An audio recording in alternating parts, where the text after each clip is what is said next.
aqui com o Marcos Vichesi, nosso palestrante de Direito Previdenciário. Qual que é a sua expectativa para hoje na nossa palestra? Estou bastante contente hoje de participar desse mega simpósio aqui da OAB de Santo Amaro, em comemoração ao Dia do Advogado, para falar um pouquinho sobre os novos mercados da advocacia previdenciária. Por exemplo, o advogado da área previdenciária ele pode atuar com acordos internacionais, que o Brasil tem mais de 22 acordos internacionais com diversos países, em que a pessoa pode utilizar tempo do Brasil fora do país e tempo de fora do país no Brasil, sobre o direito empresarial previdenciário, sobre INSS na construção civil, várias vertentes que normalmente o advogado da área previdenciária desconhece. Então, para mim é uma grande alegria, uma grande satisfação poder trazer esses temas aqui nesse mega simpósio da OAB Santo Amaro. É isso aí, vem para a OAB Santo Amaro. Vem!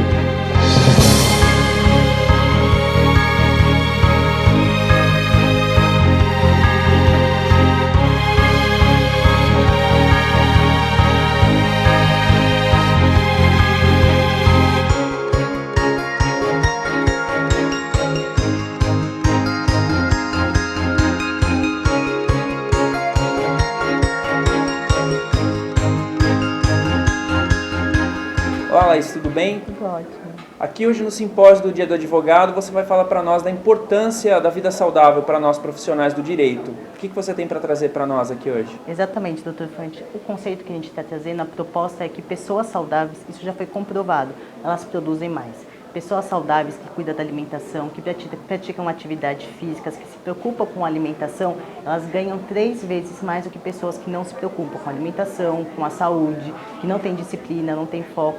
Isso tudo está integrado em uma coisa só. Então a proposta que a gente tem para trazer é uma alimentação saudável, um estilo de vida, na verdade, mudar. A gente sabe que a rotina do advogado é meio corrida e meio bagunçada, mas a proposta que a gente tem para trazer é que com disciplina, com foco, com um estilo de vida saudável, o advogado vai acabar produzindo mais e vai conseguir ter mais resultados na sua carreira e no seu escritório. É isso aí, muito obrigado. E vem para Santo Amaro, que aqui também é saúde. Obrigado.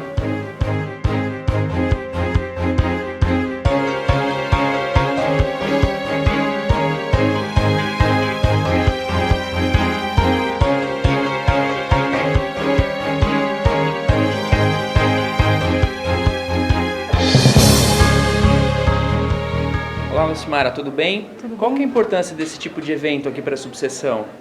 Muito importante esse tipo de evento, porque além de trazer novidades para os advogados e advogadas, nós também temos uma oportunidade de sair um pouco do nosso ambiente profissional e confraternizar com os colegas. Hoje, por exemplo, temos vários parceiros ligados à área de saúde, alimentação e também parceiros na parte de moda feminina, moda masculina e também de educação. Então, vir para cá é uma grande oportunidade de rever os amigos e também de fazer bons negócios. Venham para cá, venham se atualizar, venham conhecer novos serviços e aproveitar aqui desse grande evento que foi organizado com muito carinho para todos vocês. É isso aí, vem para o OAB Santo Amaro. Obrigado. Vem para cá.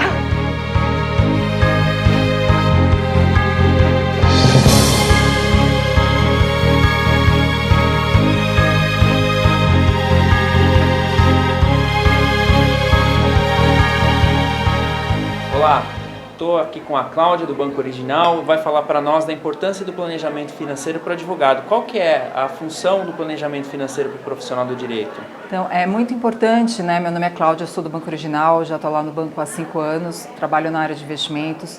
É importante porque nós sabemos bem que o advogado ele tem um fluxo incerto de entradas, é difícil se organizar, tem muitas audiências, então eu acredito que um consultor, um especialista, um gerente, ele pode auxiliar o advogado para poder fazer uma reserva lá para frente, né? Imaginando uma renda complementar na hora de se aposentar, eu acho que isso é muito importante. É isso aí, muito obrigado. Aproveitem a palestra. Obrigada.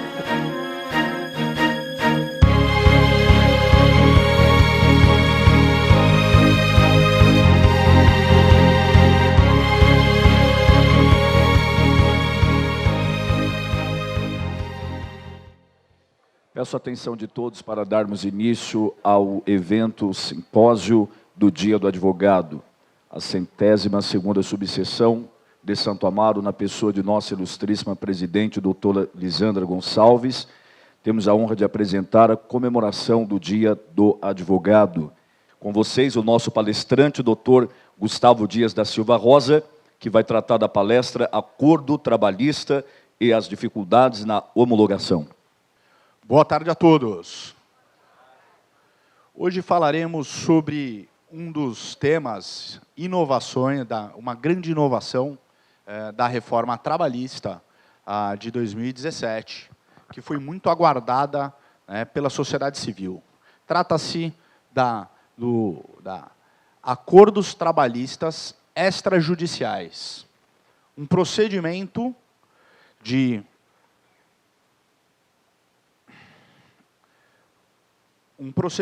que agora é possível, pelas partes, firmar acordo extrajudicial e requerer a sua homologação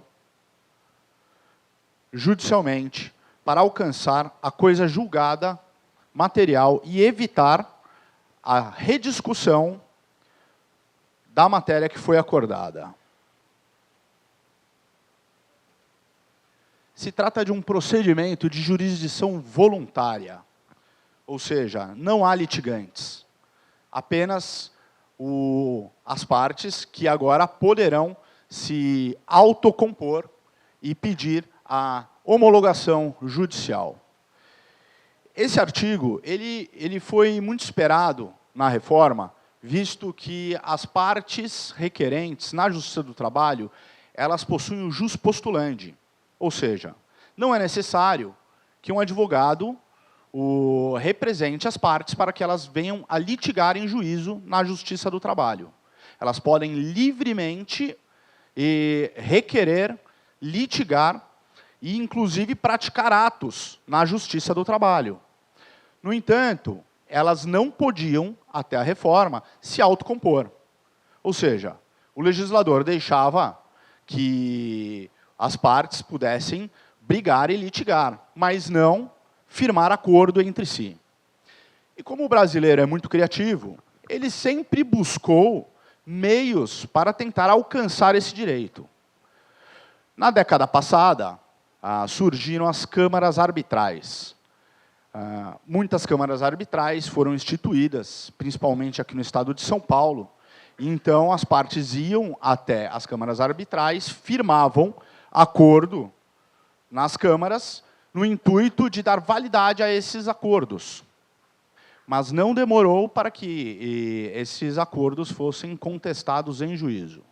Em primeiro pelo próprio descumprimento dos acordos por parte das empresas que geravam execuções. E, posteriormente, muitos reclamantes começaram a questionar e alegar vício de consentimento. Ou seja, chegavam na justiça depois de firmar o acordo, geralmente depois de receber as verbas, diziam que tinham sido coagidos ou que, de qualquer forma, tinham sido pressionados a firmar aquele acordo, e, então, pediam anulação e rediscutiam a matéria em juízo, requerendo novas verbas. O Tribunal de Justiça não demorou muito para invalidar, todos os acordos, inclusive colocando cartazes no tribunal, onde já avisavam as partes que acordos firmados nas câmaras arbitrais não tinham validade na Justiça do Trabalho. Ou seja, apenas davam quitação às verbas que ali estavam especificadas naqueles acordos.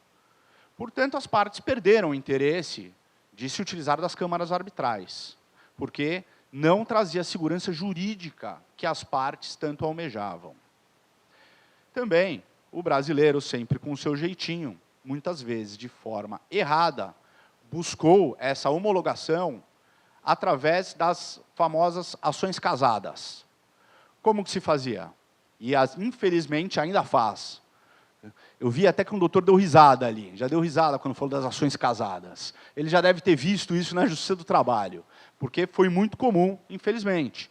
As partes tinham que ingressar com uma petição inicial requerendo todos os direitos, simulando uma controvérsia, e antes mesmo da audiência preliminar ou una, protocolavam um acordo firmando aquelas verbas e pedindo que fosse extinto o contrato de trabalho e dada a quitação a todas as verbas dele inerentes, né, através da homologação judicial, dando segurança jurídica naquele negócio. Mas se trata de uma simulação. E não demorou para o Ministério Público do Trabalho, os próprios magistrados, percebessem e começassem a oficiar para o Tribunal de Ética e Disciplina da OAB e mesmo aplicar, né, sanções como litigância de má-fé. Ou seja, é errado. É errado. Mas quem milita na Justiça do Trabalho já ouviu desta prática espúria. Até para evitar esse tipo de atitude, né, o legislador, então, inovou e criou este procedimento de jurisdição voluntária, que, na sua classificação doutrinária, significa administração pública dos interesses privados. No seu objeto, se trata de uma transação, negócio jurídico em si. E a forma é necessariamente escrita. Essa inovação veio através do artigo 652, que necessitou de uma correção em sua redação, visto que ainda falava em juntas de conciliação e julgamento. Juntas de conciliação e julgamento. Quem aqui lembra dos juízes classistas? O doutor levantou a mão e já entregou a sua idade, porque os juízes classistas, eles foram extintos através da emenda constitucional 24 de 1999, há 20 anos atrás. E então foram criados os juízes trabalhistas concursados e as varas do trabalho. Portanto, a atual redação corrigida diz: compete às varas do trabalho. A inovação em si, que a reforma trouxe, veio através da linha F, que agora permite e amplia a própria competência da Justiça do Trabalho para homologar acordos trabalhistas feitos de forma extrajudicial. Ou seja, as partes sentam no escritório dos advogados, ou na própria empresa, ou na casa do reclamante, onde eles quiserem, redigem um acordo na forma de uma petição, com todos os requisitos de um negócio jurídico, para que seja um negócio jurídico válido, e então ele protocola isso na justiça, porquanto somente através da inserção dessa linha que a Justiça do Trabalho adquiriu a competência para homologar acordos firmados de forma extrajudicial. O procedimento vem logo após, através do 855B, que diz aqui que o processo de homologação de acordo extrajudicial terá início por petição conjunta. Ou seja, as partes têm que assinar conjuntamente. Não é mais como era feita naquela simulação, onde uma parte entrava com uma petição, simulando uma lide, e depois as partes se autocompunham. E deverá necessariamente ser representada por advogado. Eu acho que isso foi muito importante, né? Mas causa um pouco de estranheza, porquanto o legislador e o tribunal entendem que as partes, os requerentes, são capazes de litigar. Eles podem litigar. Qualquer um, independente do nível de instrução, pode ir até o fórum e litigar, iniciar um processo, uma reclamação trabalhista. O próprio empresário, ele pode e se defender sozinho, né? É o princípio do livre acesso à Justiça do Trabalho. Mas, para se autocomporem, para chegar a um acordo, necessariamente deverão estar representados por advogado. Na minha opinião, acho que qualquer ato na Justiça do Trabalho ou outra justiça deveria ser necessariamente e acompanhada do patrocínio do profissional qualificado, que é o advogado.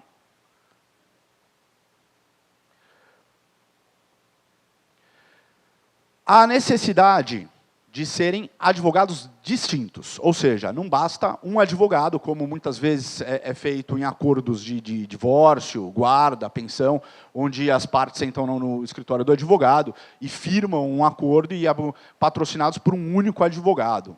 Aqui, ainda Existe a noção de interesses contrapostos. Portanto, os advogados têm que ser distintos. E não basta só serem advogados distintos, né? Isso, pela própria jurisprudência e, no meu entender, de forma acertada, entende que os advogados não podem ser da mesma banca. Os advogados não podem ser do mesmo escritório. Quer dizer, o colega da mesa 1 representa o reclamante e o colega da mesa ao lado representa a empresa. Isso pelo motivo óbvio de conflito de interesses. Faculta-se também o advogado, as partes, né, o reclamante ou a reclamada, a ser assistido pelo advogado do sindicato. Quanto às multas, mais especificamente a multa do 477, também não foi dispensada. Independente do acordo entre as partes, a multa e o prazo têm que ser respeitados quanto às verbas incontroversas. Do prazo e a designação de audiência. O prazo para o juiz, né, a contar da distribuição da petição, analisar, designar a audiência se entender necessário, né, se a audiência entender necessário, e proferirá a sentença em 15 dias. Eu acho que, nesse caso, aqui, como o doutor já fez até uma cara, né, de que isso não vai acontecer, visto que a Justiça do Trabalho é uma justiça sobrecarregada. Eu acho que o legislador ele não foi compreensivo com a própria Justiça ao estipular um prazo tão exíguo. Portanto, ele dificilmente é cumprido. Eu mesmo nunca vi ser processada em 15 dias um expediente, mesmo que de jurisdição voluntária. Aqui também há de se observar que é um prazo impróprio, ou seja, o não cumprimento deste prazo por parte do magistrado não acarretará em nenhuma sanção, nada mudará se ele não cumprir, como de fato não tem sido cumprido, principalmente aqui no Sejusc da 2ª Região, que eles precisam de um prazo maior, um pouco mais dilatado, para conseguir processar todas essas demandas. Temos também a designação de audiência, que é um poder facultativo do juiz, se ele achar necessário. Acontece que, e mais para frente na palestra ainda vamos ver com mais detalhes, mas muitos juízes, através de coordenadores de Sejuscs, eles não têm designado audiência e, por vezes, chegam a indeferir a homologação, mesmo sem ouvir as partes.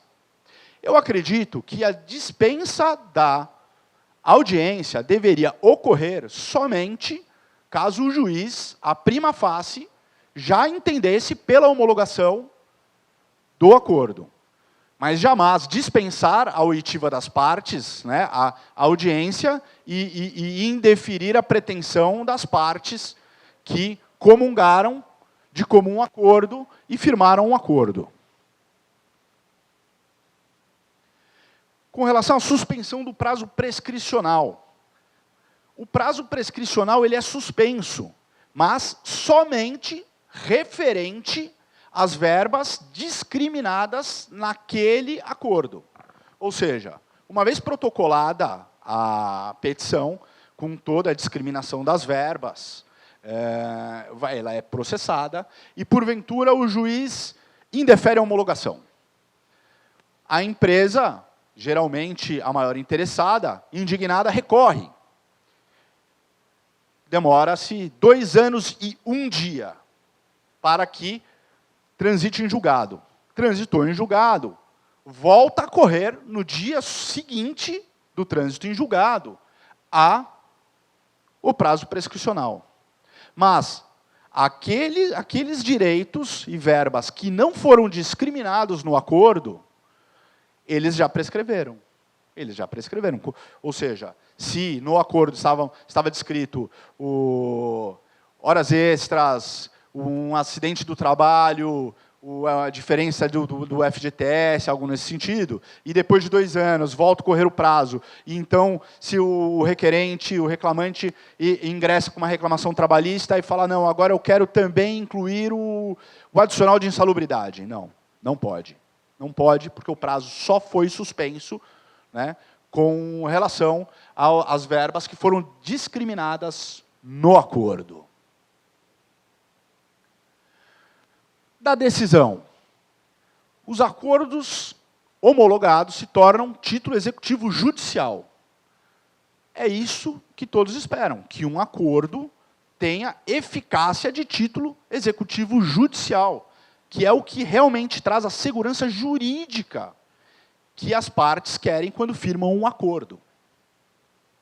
Se ela for descumprida, ela tem que ser processada na vara de origem, visto que esses acordos eles são protocolados, né, através do PJE, que já é um dificultador relativo ao livre acesso da Justiça do Trabalho. Ou seja, aquele operário da construção civil ele vai conseguir protocolar, né, através do PJE, ele tem que ir até o fórum para poder editar. Agora, a empresa teria que fazer, mas, de qualquer forma, é algo que eu acredito que deva cair em desuso e que a obrigação do jus postulante deva ser exercida por advogados, sempre. Como no caso da inovação da reforma através da homologação dos acordos extrajudiciais. Da decisão que não homologar e indeferir a pretensão das partes do pedido de homologação. O juiz entendeu que não vai homologar aquele acordo. Sempre cabe embargos de declaração. Mas dificilmente o juiz, né, ele altera a sua decisão, ou admite contradição, omissão, obscuridade na sua decisão. São raras as alterações que são realizadas por juízes através de embargos de declaração. Se não surtir efeito, essa decisão desafiará o recurso ordinário. E qual é o problema? O problema disso é que o recurso ordinário requer o recolhimento de custas. E as custas são muito altas. Estão em quase R$10.000. Então, imaginem que uma empresa, um empregado e um empregador firmam um acordo. Ambos estão de acordo, estão satisfeitos com o acordo que firmaram. E o juiz, por algum motivo, indefere a pretensão de homologação. A empresa se vê, então, entre a decisão de recorrer e investir mais quase R$10.000, né, 9.900 e tanto, para poder ver a pretensão das partes, né, homologada ou não. Então, na minha visão, eu acredito que deveria ser dispensada, né, o recolhimento das custas nesses casos, mas não são. Com relação às custas para o acordo. As custas serão determinadas através do despacho inicial, no valor de 2% do valor do acordo, com o mínimo de R$10.064 e o máximo por 4 vezes o maior benefício do regime geral da Previdência Social. A discriminação das verbas. Quem aqui milita na Justiça do Trabalho sabe a importância da discriminação de verbas. Em primeiro, porque senão podem ser consideradas todas de natureza salarial e incidirá recolhimentos previdenciários. Geralmente, mesmo nas varas do trabalho, com a presença do juiz, os acordos firmados sempre são discriminados na medida do possível como verbas indenizatórias para que não incida recolhimentos previdenciários. Agora, o limite disso é que não adianta simplesmente colocar de forma genérica, né? O acordo refere-se 100% de verbas indenizatórias. É necessário discriminar. Então, tem que verificar quais são os direitos, né, que o obreiro possui para poder discriminar no limite do que realmente são indenizatórias e diminuir, né, o custo, né, do acordo trabalhista para ambas as partes, visto que o recolhimento previdenciário incide tanto para o empregado, tanto para o empregador. Até aqui esse instituto pareceu muito acertado, né? A sociedade em si já desejava o direito de poder se autocompor e ter a homologação, a chancela judicial. Nada mais justo. Se ele pode litigar, por que não acordar? Então, o que ocorreu foi uma resistência, ao meu ver, uma resistência injustificada a este novel instituto. E ele começou antes mesmo da entrada em vigor da reforma trabalhista. O próprio presidente da ANAMATRA, um mês antes de vigorar a lei, ele disse: juiz não pode se tornar carimbador de termo de rescisão. Ele alegou isso, afirmou isso em uma audiência pública. E essa afirmação até hoje está no site da ANAMATRA. Até hoje consta no site da ANAMATRA. Ocorre que quem milita na Justiça do Trabalho sabe que, uma vez que se propõe uma reclamação trabalhista, em audiência una ou de conciliação, os juízes têm a obrigação e insistem bastante para a realização de acordos. E, naquele momento, eles acabam homologando e chancelando o acordo que as partes quiserem. Muitas vezes as pautas ficam atrasadas 1 ou 2 horas na Justiça do Trabalho, visto que são marcadas aqui no TRT 2, a cada 15 minutos uma audiência, e quando existe uma audiência de bancos, geralmente existem 3 testemunhas de um lado, 3 testemunhas de outro lado, e aquela audiência demora 1 hora, 1h30, e isso atrasa. Uma pauta atrasada em 1 hora, basta o advogado entrar na sala de audiências, na mesa sempre tem um papelzinho chamado conciliação, ele escreve, junto com um colega no balcão lá fora, o acordo que foi firmado, geralmente ainda já vem lá para colocar um xizinho, verbas indenizatórias ou salariais. Geralmente se coloca no indenizatórias, e aí, então, o advogado ou os advogados entram na sala de audiência, entrega diretamente para o cartorário esse papel e fala para o juiz: excelência, conciliamos, teria como adiantar a nossa audiência? Eles geralmente antecipam para realizar esse acordo. Aliás, é interesse da justiça realizar acordo. Mas, por algum motivo, o acordo firmado extrajudicialmente entre as partes, assistidas por advogados distintos, que não são da mesma banca de advogados, eles criaram essa resistência. Seja por entender que não são carimbadores de termo de rescisão, ou em algumas outras decisões aqui, o juiz coordenador aqui do Sejusc, de São Paulo, ele coloca ainda que o acordo extrajudicial é destinado para os verdadeiros conflitos. Ou seja, é muito subjetivo. O que são verdadeiros conflitos? Quer dizer, se as partes estão se compondo extrajudicialmente de forma amigável, existiria mesmo um verdadeiro conflito? Se houvesse, de fato, um verdadeiro conflito, provavelmente eles litigariam por anos, até talvez chegar a uma conciliação. Mas, nesse caso, o juiz entende que não havia, ao entender dele, um verdadeiro conflito, um conflito necessário. E, nesse caso aqui, ele ainda dispensou a audiência entre as partes, até para ouvir. Ou seja, se uma relação de emprego com 10 anos de vínculo terminasse através de um acordo extrajudicial, onde as partes, logicamente, no acordo não colocam as controvérsias que fizeram. Se um casamento de 10 anos sempre ficam pendências e algumas questões mal entendidas, imagina em uma relação de emprego de 10 anos. Mas, na hora de transcrever isso no papel, é sempre uma coisa mais simples, porque nenhuma das partes quer apontar as falhas da outra. Mas o juiz ele não designou a audiência para ouvir as partes, entendeu que não havia um conflito, mesmo sem entender se houve ou não esse conflito anteriormente dentro da empresa, o que motivou aquela rescisão, ou por que as partes decidiram pelo procedimento de homologação de acordo judicial. Aliás, quem procura um acordo, uma homologação em um acordo judicial, é porque provavelmente já tem. Já tem uma controvérsia, já tem um receio do lado do empregado, um receio do lado do empregador.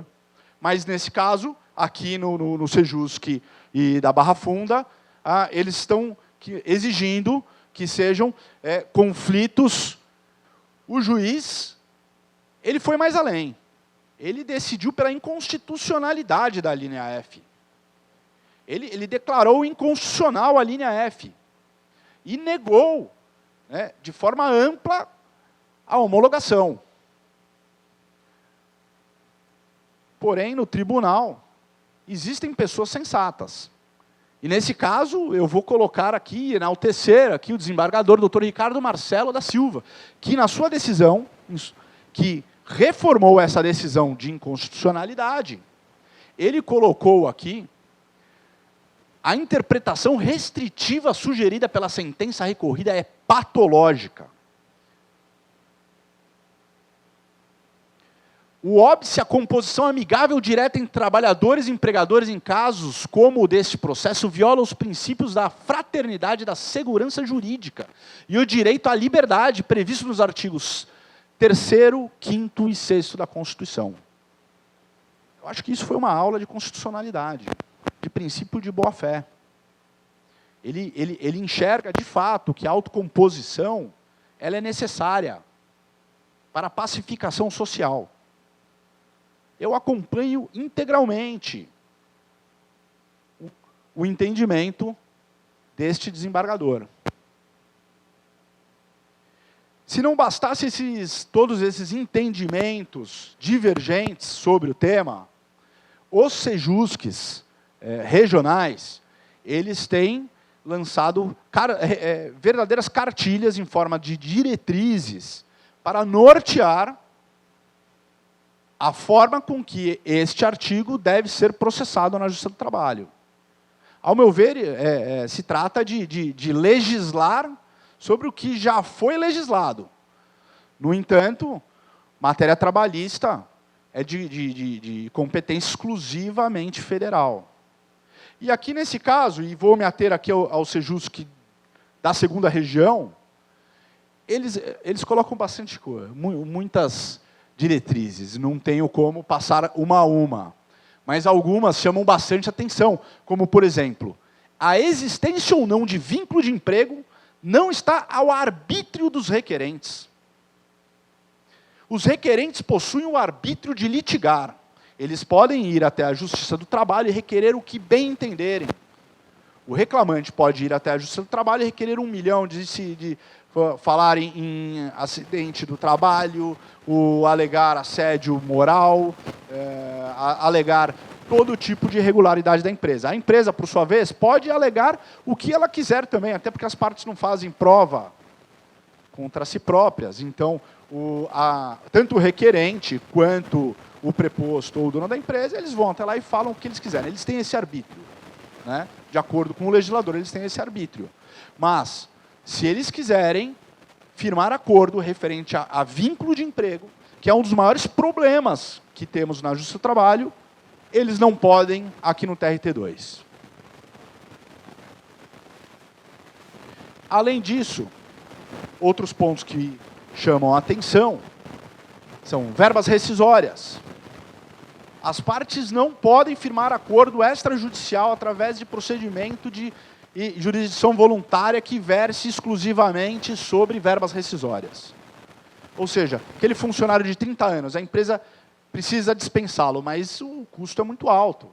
Às vezes ela precisa de um parcelamento. Além disso, coloca-se questões como recolhimentos previdenciários, regularizações em carteira, outras questões. Então, se o acordo versar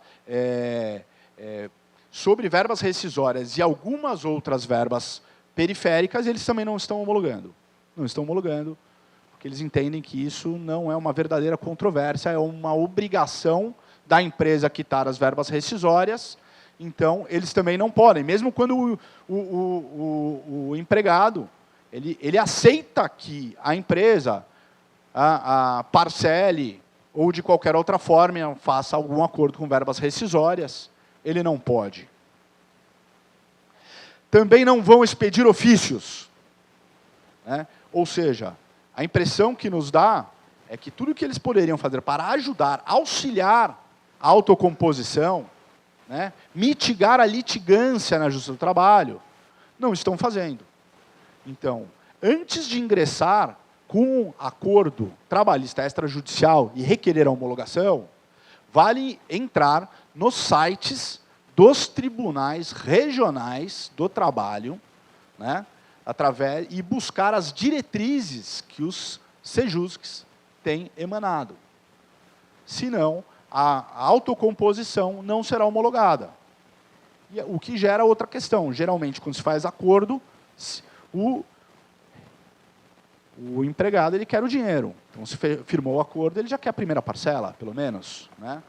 É difícil aceitar, tudo bem, vamos firmar o acordo, mas só quando homologar, vamos iniciar o pagamento. Isso já gera uma discórdia muito grande. Quem faz acordo quer o dinheiro, em 10 dias, 15 dias, geralmente. No máximo, é até o 5º dia útil subsequente. Então, e estão demorando mais do que isso para decidir a homologação. Então, muitas vezes, tem se firmado acordos, se paga o acordo, e lá na frente não são homologados. Homologações no TRT2. Aqui é uma frase que eu encontrei no próprio site do tribunal, que eu achei alarmante. Ela diz: os acordos extrajudiciais já são mais de 5.000 na Justiça do Trabalho de São Paulo, sendo que quase a metade terminou em conciliação. O doutor aqui ouvia o que alguém não entendeu, então eu vou repetir. Os acordos extrajudiciais já são mais de 5.000. Na Justiça do Trabalho de São Paulo. Esse dado é do ano passado. Sendo que quase a metade terminou em conciliação. Sabe por que é difícil a compreensão? Porque o acordo extrajudicial, por si só, já é uma conciliação. Então, quando eu leio essa afirmação, logo concluo que das conciliações extrajudiciais, só foram homologadas menos da metade. Menos da metade. Mesmo quando foram objeto de audiência, posteriormente o juiz tem que emanar, prolatar sua sentença. E se a sentença for positiva, então terminaria em conciliação. Ao meu ver, a conciliação deveria ser considerada na íntegra, porque foram 5.000 conciliações extrajudiciais. Mas o tribunal só entendeu e homologou menos da metade. O que mostra a grande resistência por parte dos magistrados com relação a esse dispositivo. Eu acho que um dos maiores intuitos, né, da reforma trabalhista, anseio dos empresários e também, acredito, dos empregados, é a diminuição do número de reclamações trabalhistas. É notório que o Brasil é um dos campeões em número de reclamações trabalhistas no mundo. Algumas empresas multinacionais têm resistido a trazer fábricas e grandes operações para o Brasil com medo da legislação trabalhista. Através deste dispositivo, né, que permitiu que as partes se autocompusessem, a diminuição seria e deveria ser muito maior. Como foi? Neste dado do próprio Tribunal de Justiça, nesse caso o TST, observamos que antes da reforma, de janeiro a setembro de 2017, houveram 2.013.241 reclamações. No mesmo período do ano subsequente à entrada em vigor da reforma, caiu por quase a metade, para 1.287.208 reclamações. Eu acredito que se os tribunais não reverem essa posição de resistência com relação à homologação dos acordos trabalhistas extrajudiciais, esse número vai continuar aumentando. O intuito do legislador de diminuir o número de demandas, ele não vai se realizar. Vai aumentar, né, o número de litígios, quando, na verdade, o que deveria é aumentar o número de acordos. Como um dos juízes disse no slide anterior que não é a função constitucional da Justiça do Trabalho homologar e carimbar termos de rescisão.